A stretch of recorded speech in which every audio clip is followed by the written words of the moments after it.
Okay, ಮುಂದಿನ ಯುಗಾದಿಗೆ ಹೊಸ ಸರ್ಕಾರ ಬರುತ್ತೆ ಅನ್ನೋ ಮಾತುಗಳನ್ನು ಮತ್ತೆ ಪುನರುಚ್ಚಾರ ಮಾಡಿದ್ದಾರೆ. ಅದೇನು ಸ್ಟೇಟ್ಗೆ ಹೇಳಿದ್ರು ಸೆಂಟ್ರಿಗೆ ಹೇಳಿದ್ರು ಮಾತ್ರ ಗೊತ್ತಾಗಲಿಲ್ಲ ಅಷ್ಟೇ. ಬಟ್ ಹಾಗಾದರೆ ಜೊತೆಗೆ ಸರ್ಕಾರ ಕೂಡ ಸುಭದ್ರವಾಗಿದೆ, ಏನೂ ಆಗಲ್ಲ ಅಂತ ಕೂಡ ಒಂದು ವಿಶ್ವಾಸವನ್ನು ವ್ಯಕ್ತಪಡಿಸಿದ್ರು. ಈ ನಡುವೆ ಗೆದ್ರೆ ಅಥವಾ ಸ್ಪರ್ಧೆ ಮಾಡಿದ್ರೆ ದೊಡ್ಡವ್ರ ಜೊತೆ ಸ್ಪರ್ಧೆ ಮಾಡಬೇಕು ಅನ್ನೋದು ಡಿ.ಕೆ. ಸುರೇಶ್ ಅವರ ಮಾತಾಗಿತ್ತು. ಇದೀಗ ಮಗದೊಂದು ಬ್ರೇಕಿಂಗ್ ನ್ಯೂಸ್ ಬರ್ತಾ ಇದೆ. Let's take a look. ಇದು ಈಶ್ವರಪ್ಪನವರ ವ್ಯಂಗ್ಯದ ಮಾತು, ಆದರೆ ಯಡಿಯೂರಪ್ಪನವರಿಗೆ ಮತ್ತು ಸಿದ್ದರಾಮಯ್ಯನವರಿಗೆ ಸಂಬಂಧಪಟ್ಟದ್ದು.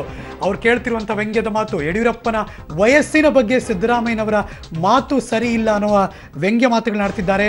ಕೆಂಪೇಗೌಡ ಅಂತಾರಾಷ್ಟ್ರೀಯ ವಿಮಾನ ನಿಲ್ದಾಣದಲ್ಲಿ ಈಶ್ವರಪ್ಪನವರ ವ್ಯಂಗ್ಯದ ಮಾತಾಗಿತ್ತು. ಬಿಕಾಸ್ ಸಿದ್ದರಾಮಯ್ಯನವರ ಪುತ್ರ ಯತೀಂದ್ರ ಇದ್ದಾರಲ್ಲ, ತಮ್ಮ ಅಪ್ಪನಿಗೆ ಏನಾದರೂ ಹೆಣ್ಣು ಹುಡುಕ್ತಿದ್ದಾರಾ ಅಂತ ಪ್ರಶ್ನೆ ಮಾಡ್ತಾರೆ. ಈ ಮೂಲಕ ಮಾನ್ಯ ಕೆ.ಎಸ್. ಈಶ್ವರಪ್ಪನವರು ಸಿದ್ದರಾಮಯ್ಯನವರು ಇನ್ನೂ ಯುವಕರ ಅಂತ ಕೂಡ ಪ್ರಶ್ನೆ ಮಾಡಿದ್ದಾರೆ.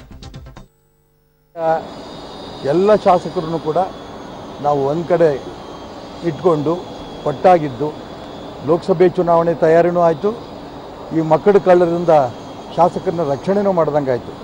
ಇದಕ್ಕೋಸ್ಕರ ನಾವು ದೆಹಲಿನಲ್ಲೇ ಇದ್ವಿ. ಒಂದು ಕಡೆ ಲೋಕಸಭೆ ತಯಾರಿ, ಮತ್ತೊಂದು ಕಡೆ ಮಕ್ಕಳ ಕಳ್ಳರಿಂದ BJP ಶಾಸಕರ ರಕ್ಷಣೆ. ಮಾನ್ಯ ಸಿದ್ದರಾಮಯ್ಯನವರು ಮುಖ್ಯಮಂತ್ರಿ ಸ್ಥಾನ ಕಳ್ಕೊಂಡ ನಂತರ ಒಂದು ರೀತಿ ಹುಚ್ಚಿಡಿದಿದೆ ಅವರಿಗೆ. ಏನು ನಾನು ಮಾತಾಡ್ತಿದ್ದೀನಿ ಅನ್ನೋದು ಮೈ ಮೇಲೆ ಜ್ಞಾನ ಇಲ್ಲದೆ ಮಾತಾಡ್ತಾ ಇದ್ದಾರೆ. ಒಬ್ಬ ಮಾಜಿ ಮುಖ್ಯಮಂತ್ರಿಗೆ ವಯಸ್ಸಾಗಿದೆ ಆದರೂ ಬುದ್ಧಿ ಬರಲಿಲ್ಲ, ಇನ್ನಂಥ ಮಾತುಗಳನ್ನು ಯಡಿಯೂರಪ್ಪನವ್ರ ಬಗ್ಗೆ ಮಾತಾಡಿದ್ದು ನಿಜಕ್ಕೂ ನಮಗೆಲ್ಲ ತುಂಬ ನೋವಾಯಿತು, ಖಂಡನೀಯ ಆಯಿತು. ಇವತ್ತು ರಾಜ್ಯದ ಮುಖ್ಯಮಂತ್ರಿಗಳಾಗಿದ್ದಂಥ ಯಡಿಯೂರಪ್ಪನವ್ರ ಬಗ್ಗೆ ಅವರು ಸಿದ್ದರಾಮಯ್ಯನವ್ರು ಬಳಸಿದಂಥ ಪದ ವಯಸ್ಸಾಗಿದೆ ಬುದ್ಧಿ ಬಂದಿಲ್ಲ ಅಂದರೆ ನಿಜಕ್ಕೂ ನಮ್ಮೆಲ್ಲರಿಗೂ ತುಂಬ ನೋವಾಗಿದೆ. ಏನು ಇವ್ರು ವಯಸ್ಸಾಗಿಲ್ವಾ? ಇನ್ನು ಯುವಕರ ಮದುವೆ ವಯಸ್ಸ ಇವ್ರಿಗೆ? ಇವ್ರ ಮಗ ಯತೀಂದ್ರ ಇವ್ರು ಹೆಣ್ಣು ಹುಡುಕ್ತಾ ಇದ್ದಾರಾ? ಏನು ಇವ್ರು ವಯಸ್ಸಾಗಿಲ್ವಾ? ಇನ್ನು ಯುವಕರ ಮದುವೆ ವಯಸ್ಸ ಇವ್ರಿಗೆ? ಇವ್ರ ಮಗ ಯತೀಂದ್ರ ಇವ್ರು ಹೆಣ್ಣು ಹುಡುಕ್ತಾ ಇದ್ದಾರಾ? ಹುಚ್ಚುಚ್ಚಾಗಿ ಮಾತಾಡ್ತಾ ಇರೋಂಥ ಮುಖ್ಯಮಂತ್ರಿಗಳಾಗಿದ್ದಂಥ ಸಿದ್ದರಾಮಯ್ಯನವರು ಈ ರಾಜ್ಯದ ಜನ ಕ್ಷಮೆ ಕೇಳಬೇಕು. ರಾಜಕಾರಣ ನೀವೇನು ಬೇಕಾದ್ರೆ ಮಾಡ್ಕೊಳ್ಳಿ, ನಿಮ್ಮ ಮನೆ ಚೆನ್ನಾಗಿ ಇಟ್ಕೊಳಕ್ಕೆ ನೀವು ಪ್ರಯತ್ನ ಮಾಡಿ. ಅದು ಬಿಟ್ಟು ನಿಮ್ಮ ಮನೆ ಚೆನ್ನಾಗಿ ಇಟ್ಕೊಳ್ಳೋ ಅದಕ್ಕೋಸ್ಕರನೇ ಅನೇಕ MLAಗಳು 4 ಜನ ನಿಮ್ಮ ಶಾಸಕಾಂಗ ಪಕ್ಷದ ಸಭೆ ಬರಲಿಲ್ಲ.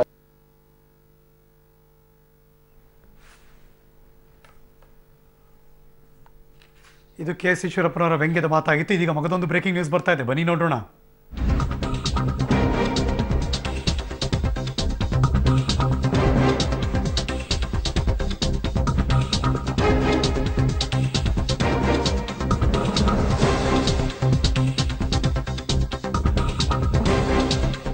ಇನ್ನೂ ಮುಗ್ದಿಲ್ವಾ ಆಪರೇಷನ್ ಕಮಲ ಅನ್ನೋದು ಕ್ವಶನ್ ಮಾರ್ಕ್. ಬಿಕಾಸ್ ಬೆಂಗಳೂರಲ್ಲಿ ಕೇಂದ್ರ ಗೃಹ ಸಚಿವರು ಮತ್ತು ರಾಜ್ಯದ BJPಯ ರಾಜ್ಯಾಧ್ಯಕ್ಷರ ಭೇಟಿ ಒಂದಷ್ಟು ಕುತೂಹಲವನ್ನು ಕೆರಳಿಸಿದೆ. ರಾಜನಾಥ್ ಸಿಂಗ್ ಮತ್ತು B.S. ಯಡಿಯೂರಪ್ಪನವರು ಭೇಟಿ ಮಾಡಿದ್ದಾರೆ.